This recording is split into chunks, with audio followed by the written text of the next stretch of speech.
Morning television is usually a safe space, a bright corner of the day designed to lift spirits rather than unsettle them. It is built on a delicate recipe: laughter over coffee, friendly banter between presenters, a splash of celebrity charm, and conversations that never probe deeply enough to sting. The set itself, with its soft colors, comfortable sofas, and light pouring in through London skyline windows, whispers reassurance to the millions tuning in from their kitchens and living rooms. But on the day Meghan Markle arrived at the This Morning studio, something in the air felt different. Even before she stepped onto the set, there was a current of anticipation running through the crew. Camera operators adjusted their rigs twice over. Producers whispered in corners, flipping nervously through notes. There was a sense that the usual script, light, cheerful, inconsequential, might not hold.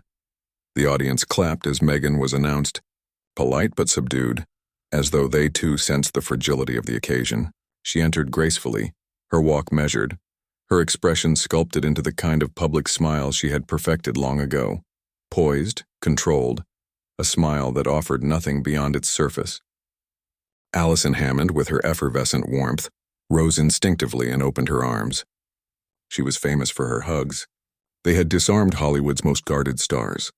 But Meghan extended only her hand. A firm, polite handshake. Allison covered it with laughter. But in that second, a subtle shift occurred.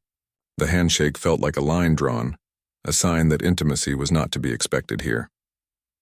Dermot O'Leary welcomed her smoothly, guiding her toward the sofa. "It's wonderful to have you here, Meghan," he said, his tone practiced but kind. "Thank you," she replied, her voice clipped and cool. "It's always interesting to be here." The pause before interesting hung in the air like a challenge. They began with safe ground. Dermot asked about Meghan's current projects, her work with charities, the stories she wanted to tell. Meghan leaned back, shoulders squared, speaking with a deliberate authority. "What I'm focused on," she said, "is purpose, not spectacle. It's about shaping conversations that matter, that elevate voices too often ignored." The words were polished, her cadence rehearsed, but there was an edge beneath the polish. It was less a response to Dermot than a proclamation to the world. Allison chuckled, trying to soften the mood. "And of course, people are always curious about your life now, your home, your balance with family. How are you feeling in this new chapter?" Meghan's lips curved, but her eyes remained cool.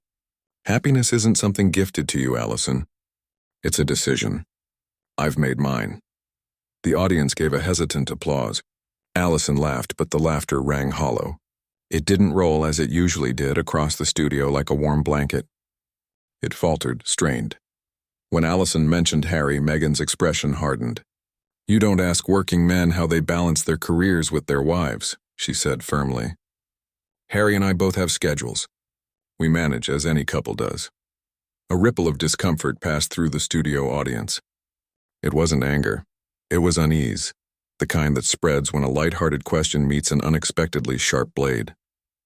Allison attempted to recover, chuckling, "Fair enough, fair enough. But people do adore you two together." "My children," Meghan interrupted, "aren't morning show material." The air thinned. The studio lights seemed suddenly harsher, their warmth gone. Dermot shifted in his seat, fingers tugging lightly at his tie, a practiced gesture of calm. Sensing the tension, he steered the conversation toward her Netflix projects. Meghan launched into an answer about creativity and vision, but the moment Allison mentioned the financial rumors, whether she and Harry had overnegotiated their deals, the temperature dropped again.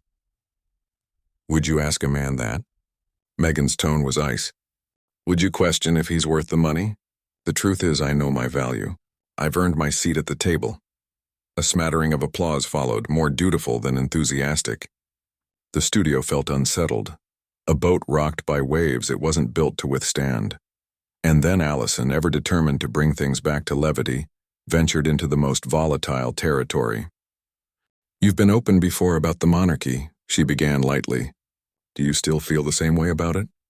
The room fell still. Meghan crossed her legs, her voice even but cutting. "Tradition doesn't equal righteousness. History doesn't erase harm. I don't romanticize institutions that wound." The warmth in the studio cooled immediately.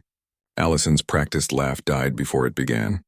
Dermot's gaze flickered toward the production desk as though seeking guidance. The audience shifted uncomfortably in their seats, but Allison pressed on. Something in her, usually endlessly patient, cracked under the weight of Meghan's tone. "But Meghan," she said carefully, her voice stripped of its usual laughter, "you gained your platform through that institution.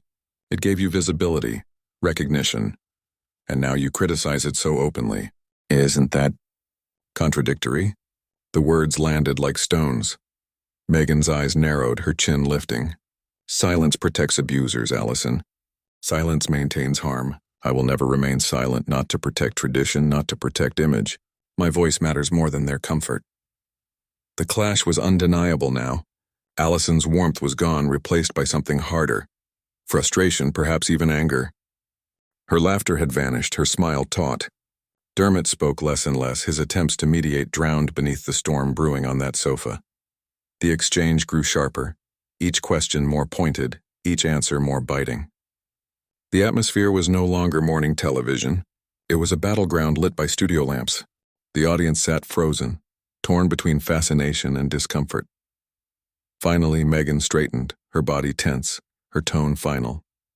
"If this is the kind of conversation you want, then I think we're done here." Before Allison could respond, Meghan rose.